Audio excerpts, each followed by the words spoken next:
Você já reparou que sempre que está prestes a viver um avanço importante na sua vida, algo misterioso acontece e você volta exatamente para o mesmo ponto de antes?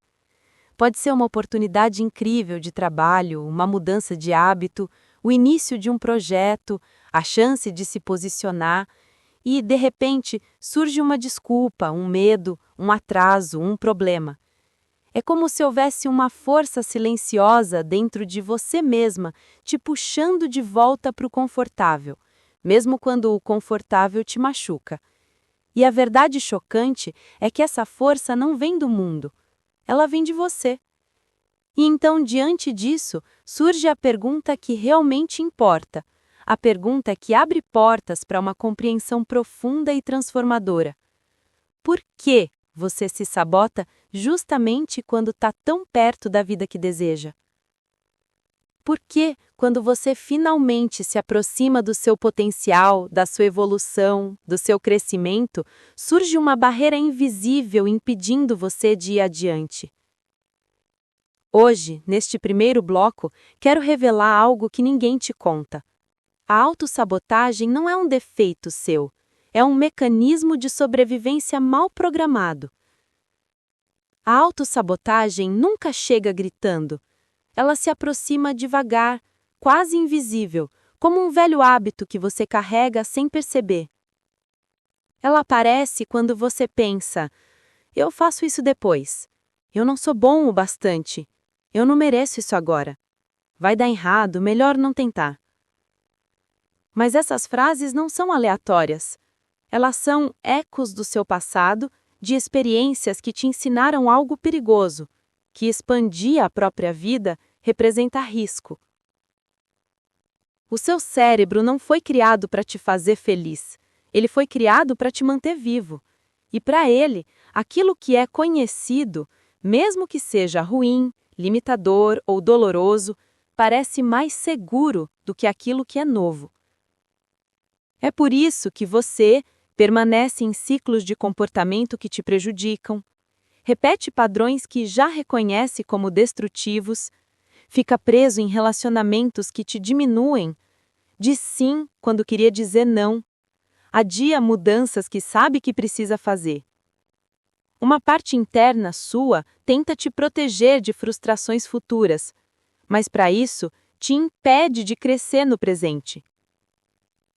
Agora aqui está algo que quase ninguém ousa dizer. O seu cérebro prefere te ver infeliz, mais seguro, do que feliz, mais enfrentando o desconhecido. E é por isso que a autossabotagem é tão poderosa. Ela não fala com argumentos racionais. Ela fala com sensações, ansiedade, medo, desconforto, preguiça repentina, insegurança. Ela cria sinais que fazem você acreditar que não é o momento ideal, que você não está pronto, que algo pode dar errado. E sem perceber, você caminha para longe do que deseja. Mas existe uma pergunta que rasga a superfície e mostra a raiz do problema. Você realmente tem medo de fracassar? Ou tem medo do que vai acontecer se finalmente der certo? Porque quando dá certo, você precisa assumir responsabilidade, precisa sustentar a mudança, precisa abandonar a versão antiga de si mesmo, aquela que você conhece bem. E a mente treme o que não conhece. Você já pensou que talvez o seu maior medo não seja perder, mas ganhar? Ganhar exige maturidade, ganhar exige consistência. Ganhar exige abandonar desculpas antigas que sempre te ajudaram a se esconder. No fundo, a autossabotagem é um guardião interno que acredita estar te protegendo. Mas esse guardião está preso num tempo que já passou, reagindo a feridas antigas, a experiências que não representam mais quem você é hoje. No próximo bloco, vamos avançar ainda mais fundo. Vou te mostrar como esse guardião foi criado, de onde vêm essas reações automáticas e, principalmente, como você pode reprogramar sua mente para parar de te puxar para trás e começar a te impulsionar para frente.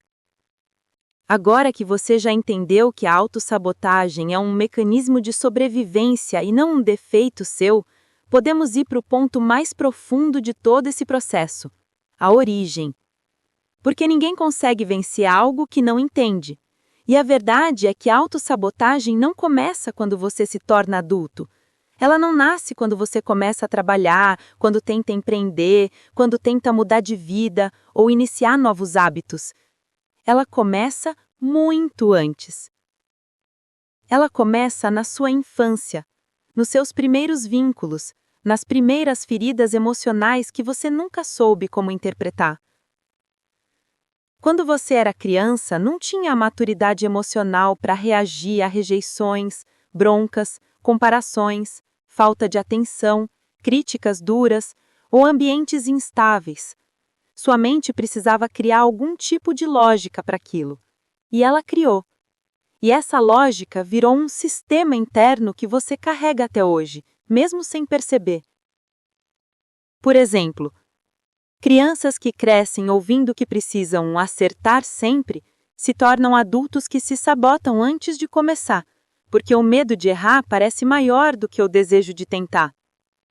Crianças que crescem tentando agradar para serem amadas se tornam adultos que têm pavor de decepcionar os outros e por isso se sabotam, deixando sempre as próprias necessidades por último.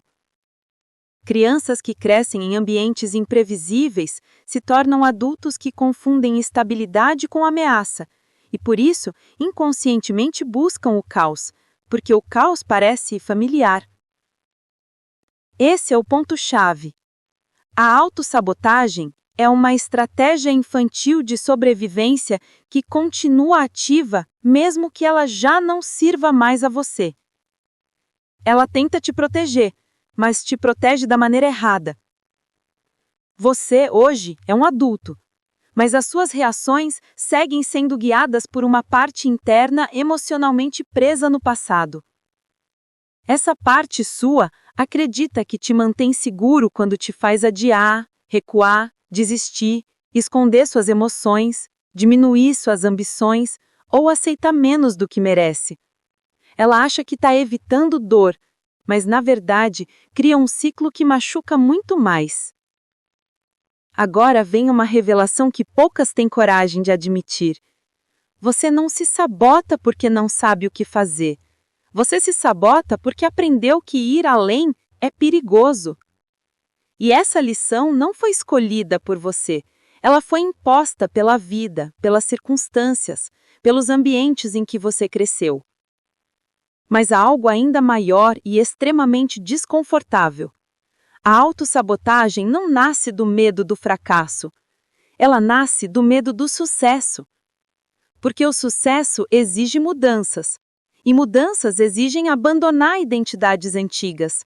E abandonar identidades antigas exige coragem emocional, algo que o seu cérebro tenta evitar a qualquer custo. Sucesso implica em responsabilidade, implica em consistência, implica em deixar de lado desculpas que você vem carregando há anos, talvez décadas. E é aí que a autossabotagem entra como uma proteção torta. Ela diz: não vai, é arriscado, você não dá conta. Melhor esperar mais um pouco. E se der errado? E se você não conseguir manter? E essa voz tem poder porque ela carrega a dor do passado. Aqui surge a pergunta mais poderosa desse bloco. Quem é você quando não está se sabotando? Quem é você sem as histórias antigas que te ensinaram a se esconder? Quem é você sem o medo que moldou sua personalidade? Pouca gente sabe responder isso e é exatamente por isso que travam. Chegamos ao ponto de virada. Você não é o seu medo. Você não é as suas dores antigas. Você não é o personagem que precisou criar para sobreviver. A autossabotagem não é um inimigo interno. É uma parte sua pedindo para ser vista. É como uma criança assustada dizendo: eu só queria te proteger daquilo que um dia te machucou. Eu só repeti o que eu aprendi. Eu não sabia que você já tinha crescido. E é aqui que começa a verdadeira transformação. porque no próximo bloco, o bloco 3, o ápice emocional, vamos entrar no ponto mais profundo e transformador. Como romper esse ciclo e reconstruir uma versão de si mesmo que não viva mais como vítima das próprias emoções. É o momento da virada. É onde tudo se ilumina. É onde você finalmente entende que pode ir além. Chegamos ao momento mais profundo e transformador desse vídeo. Até aqui, você entendeu o que é autossabotagem e de onde ela vem. Mas agora entramos na parte mais importante de todas. Como romper esse ciclo e reconstruir uma versão de si mesmo que não viva mais como vítima das próprias emoções. A autossabotagem parece um gigante quando você não entende